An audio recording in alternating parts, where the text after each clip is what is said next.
Praise the Lord. கர்த்தருக்கு மகிமை உண்டாவதாக.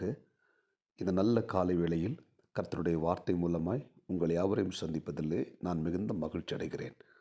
133 சங்கீதம் 1 இதோ சகோதரர் ஒருமித்து வாசம் பண்ணுகிறது எத்தனை நன்மையும் எத்தனை இன்பமுமானது. அது ஆரோனுடைய சிரசின் மேல் ஊற்றப்பட்டு அவனுடைய தாடியிலே வடிகிறதும் அவனுடைய அங்கிகளின் மேல் இறங்குறதுமான நல்ல தைலத்துக்கும் எர்மோன் மேலும் சீயோன் பர்வதங்கள் மேலும் இறங்கும் பனிக்கும் ஒப்பாயிருக்கிறது. அங்கே கர்த்தர் என்றென்றைக்கும் ஆசுவாத்தையும் ஜீவனையும் கட்டளையிடுகிறார். இந்த குறிப்பிட்ட வேத பகுதியில் சகோதரர்கள் ஒருமித்து வாசம் பண்ணுவது எத்தனை நன்மையும் எத்தனை இன்பமாக இருக்கிறது என்று ஆண்டவர் சொல்லுகிறார். இந்த காலை நேரத்திலே இறைவார்த்தை கேட்கிற தேவனுடைய பிள்ளைகளே, நீங்களும் நானும் ஒருமித்து ஒரே ஐக்கியமாக நாம் செயல்பட தேவன் நமக்கு கிருபை தருவாராக. எங்கே ஒரு மனம் இருக்குதோ அங்கே மிகப்பெரிய ஆசீர்வாதத்தை தேவன் கட்டளையிடுவார். இந்த இறைவார்த்தை கேட்கிற தேவனுடைய பிள்ளைகளே, நாம் ஒவ்வொருத்தரும் ஒரு மனமாக இருக்க வேண்டும். ஒரு மனதோடு கர்த்தரை நாம் தொழுது கொள்ள வேண்டும். நாம் இருக்கிற இடத்துல ஒரு மனமாய் ஆண்டவர் துதிக்கும் போது கர்த்தர் நம்முடைய வாழ்க்கையில் பெரிய காரியத்தை செய்வார். வேத புத்தகத்தில் பார்த்தீங்கன்னா, அப்போஸ்தலர் நடவடிக்கை வாசித்து பார்த்தீங்கன்னா, அங்கே இயேசு கிறிஸ்துவுக்கு சீசர்கள் எல்லாரும் ஒருமனப்பட்டு ஓரிடத்தில் கூடினார்கள். கூடின பொழுது அந்த 2ஆம் அதிகாரத்தில் ஒரு மேல் வீட்டறையில் அந்த ஒருமனப்பட்டு கூடினார்கள். கூடின பொழுது பரிசுத்த ஆவியானவர் அந்த மேல் வீட்டறையில் ஊற்றப்பட்டார். அங்கு இருந்த எல்லாருக்குள்ளும் பரிசுத்த ஆவியானவர் அளவில்லாமல் ஊற்றப்பட்டு எல்லாரும் ஆவிக்குரிய வரங்களை, பற்பல பாஷைகளை பெற்று ஆவிக்குரிய வரங்களை பெற்று அவர்கள் கர்த்தருடைய ஊழியத்தை வல்லமை செய்ய ஆரம்பித்தார்கள். ஆமென்.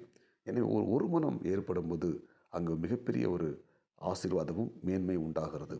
எனவே இந்த இறைவார்த்தை கேட்கிற நாம் ஒவ்வொருத்தரும் ஒரு மனமாக இருக்கணும். குடும்பத்தில் ஒரு மனமாக, கணவன் மனைவி பிள்ளைகள் ஒரு மனமாக இருக்கணும். சபைகளில் ஒரு மனமாக இருக்கணும். வேலை செய்கிற இடத்துல ஒரு மனமாக இருக்கணும். ஒரு மனமாக நம்ம செயல்படும் போது நம்மை ஆண்டவர் ஆசீர்வதித்து உயர்த்த வல்லமுள்ளவராக இருக்கிறார். எனவே ஒரு நல்ல ஒரு ஐக்கியம், ஒரு ஃபெல்லோஷிப் நமக்கு ரொம்ப அவசியம். எனவே ஐக்கியமாக நாம் செயல்படும் போது தேவன் நம்மை ஆஸ்வதிக்கிறார். அதுபோல் நம்ம எல்லாரும் ஒருமித்து வாசம் பண்ணணும். உதாரணத்துக்கு பார்த்திங்கன்னா, ஒரு கம்பை ஈஸியாக முறிச்சிடலாம்.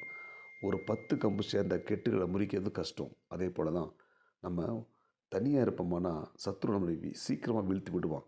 எனவே நம்ம எல்லோரும் ஒரே ஐக்கியமாக ஒருமித்து வாசம் பண்ணும் பொழுது சத்துருவால் நம்ம ஜெயிக்க முடியாது. எனவே நாம் ஒருமித்து கூடி ஆண்டவரை துதிப்போம், ஆண்டவரை ஆராதிப்போம். அல்லேலூயா. குடும்பமாக நானும் என் வீட்டாரும் என்றால் கர்த்தரையே சேவிப்போம் என்று சொன்ன வார்த்தையின்படி குடும்பமாக ஒருமித்து தேவனை ஆராதிப்போம். சபையாக ஒருமித்து வாசம் பண்ணுவோம், ஆண்டவரை ஆராதிப்போம். வேலை செய்கிற இடங்களில் நாம் ஒருமித்து தேவனை துதிப்போம்.